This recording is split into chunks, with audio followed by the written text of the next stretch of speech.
My YouTube channel civil IQ friends आज हम soil mechanics के 11 से लेकर अप टू 20 तक के क्वेश्चन देखेंगे। तो हम लेट्स क्विक स्टार्ट करते हैं फ्रेंड्स। ये question 11, void ratio of the soil mass can option A never be greater than unity, B option B 0, option C take any value greater than 0, option D take a value between 0 and 1 only. तो friends यहाँ पे word ratio के बारे में बता देता हूँ। Word ratio friends हमारा रहता है 0 से 1 के बीच, 0 से लेके 0 ग्रेटर देन 0 रहता है फ्रेंड्स। तो ये बात में हमारा आंसर आएगा, इसमें हमारा आंसर आएगा फ्रेंड्स सॉरी फ्रेंड्स, फिर से यहाँ पे जो बटन दब जाता है, पुश हो जाता है, तो इसके कारण दिक्कत होती है फ्रेंड्स, तो टाइम भी बिगड़ता है। सॉरी फ्रेंड्स, अब मैं थोड़ा ध्यान रखूँगा। जो एडिट का ऑप्शन है तो उसको यहाँ इस बाजू ला देता हूँ, इस बाजू रख देता हूँ, तो आपको दिक्कत नहीं होगी फ्रेंड। Okay, now comfortable. तो इसका आंसर आएगा फ्रेंड्स हमारा टेक अ वैल्यू बिटवीन 0 से लेके 1 तक। ओके फ्रेंड्स, उसके बाद question 12, if the volume of void is equal to the volume of solid in soil mass, then the value of porosity and void ratio respectively। तो friends यहाँ पे मैंने equation दिया है कि वॉइड रेशियो ई की और पोरोसिटी एन की वैल्यू क्या क्या रहेगी। तो एन का हम इक्वेशन डालेंगे, पोरोसिटी का इक्वेशन डालते ही हमें पता चलेगा कि पोरोसिटी का सबसे पहले तो क्या इक्वेशन रहता है, तो volume of void upon total volume of solid. तो टोटल वॉल्यूम ऑफ सॉलिड में वीवी भी आ जाएगा और वीएस भी आ जाएगा। तो क्या होगा कि यहाँ पे हमारा वीवी ऊपर है और नीचे वीवी वीएस, तो 2v वीवी था हो जाएगा। तो हम यहाँ पे मैंने यहाँ साइड में लिखा है उस तरीके से देखने जाएंगे तो ई की वैल्यू हमारी वेरी होगी 0 और आंसर आएगा हमारा 0.5। और सॉरी, पोरोसिटी की वैल्यू हमारी आएगी 0.5, ई की नहीं, और ई की वैल्यू हमारी आएगी 1। तो यहाँ पे आंसर हमारा बनता है 0.5 to 1। ओके, यानी कि वॉइड रेशियो के लिए 1, देन पोरोसिटी के लिए 0.5। इस तरीके से याद रखना है। कई बार उल्टा पूछ लेते हैं कि वॉइड रेशियो और पोरोसिटी का बताइए, तो उस टाइम पे आपको 1 और 0.5 लिखना है। तो ये आपको कॉन्सेप्ट क्लियर रखना है फ्रेंड्स, क्योंकि ये गलतियाँ हो जाती है कई बार। उसके बाद question number 13, when the degree of saturation is 0, यानी कि डिग्री ऑफ सैचुरेशन 0 है, तो यानी कि ड्राई सॉइल है ये। डिग्री ऑफ सैचुरेशन 0 लिखा है। अगर कोई बार डिग्री ऑफ सैचुरेशन 100 लिखा होता है तो ये पूरा सैचुरेटेड है। अगर 0 लिखा है तो ये ड्राई है। The soil mass under the consideration represented, तो इसमें अब आपको पता चल गया कि ये ड्राई है, तो पानी नहीं है, तो ड्राई और सॉलिड ये दोनों ही सॉइल ये दोनों ही पोर्शन रहेंगे। तो आपको यहाँ पे टिक लगाना है option B. Okay, then question number 14 में friends, soil select the correct range of density index को आईडी भी कहते हैं। और उसको फ्रेंड्स हम कौन सी रेंज में रखते हैं, तो आईडी में यही क्वेश्चन सेम फ्रेंड्स खुरमी में दिया हुआ है, पर उसमें परसेंटेज दिया हुआ है आईडी के। तो उस टाइम पे हमने ये क्वेश्चन में range to ID is less than और इक्वल टू 100 किया था, पर यहाँ पे हमें लिखना है 1। ओके, इतना ही फर्क है, बाकी एज इट इज है। डेंसिटी इंडेक्स बोलते हैं, रिलेटिव डेंसिटी बोलते हैं, इसे 2-3 नाम से बोला जाता है। तो यहाँ पे हम इसमें डेंसिटी इंडेक्स ये रिलेटिव, और हम रिलेटिव डेंसिटी भी बोलते हैं इसको। फिर question number 15, if the degree of saturation of partial saturated soil is the 60%, then air content of soil is.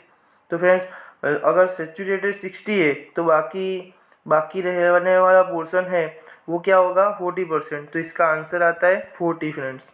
Okay, then if the water content of fully saturated soil mass is 100% then void ratio of the sample is। तो friends यहाँ पे एक equation आपने पढ़ा होगा ये void ratio वाला, तो मैं आपको इक्वेशन लिख के बता देता हूँ। E S equal to G W G Sehwag, W G यानी कई बार आपने ऐसे लिख देते सहवाग। ओके, तो ये इक्वेशन हम लगाते हैं तब इसमें क्या बोलते हैं फुल्ली सैचुरेटेड, सैचुरेटेड फुल्ली है तो यहाँ पे 1 हो गया, इसकी वैल्यू 1 हो गई। अब वॉइड रेशियो बचा e, then soil mass of 100 is the 100%। तो सॉइल मास ये हमारा 100% हो गया है, तो ये भी 1 हो जाएगा। तो ये बचा क्या, स्पेसिफिक ग्रेविटी के बरोबर हमारा यहाँ पे आंसर आता है। तो void ratio is equal to ये भी जी 1 और ये भी 1, तो E is equal to G. तो then void ratio is equal to specific gravity. Okay okay, then question number 17, the ratio of volume of void to the total volume of soil mass is called a porosity। Friends ये बहुत ही पहले बहुत ही पूछा जाता था, पर अभी नहीं पूछते, ये ज़्यादातर नहीं पूछते, पर कई एग्जाम में आ जाता है। तो ये सिंपल ये volume of void upon total volume of solid, तो इसको बोलते हैं porosity.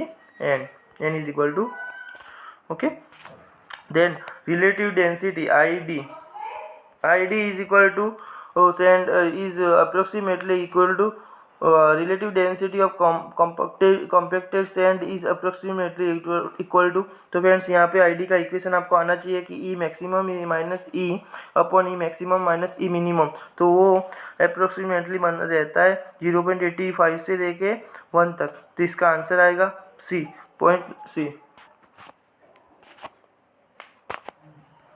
If the sand in the situation is in next question 19, in the if the sand in situ in is in its densest size, then the relative density of sand is।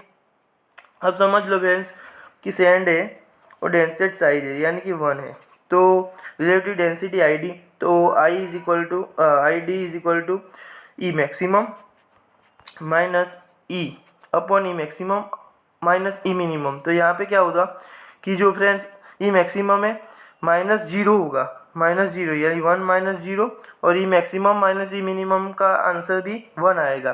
तो यहाँ पे बनेगा क्या, 1/1 is equal to 1, तो यहाँ पे answer आएगा 1।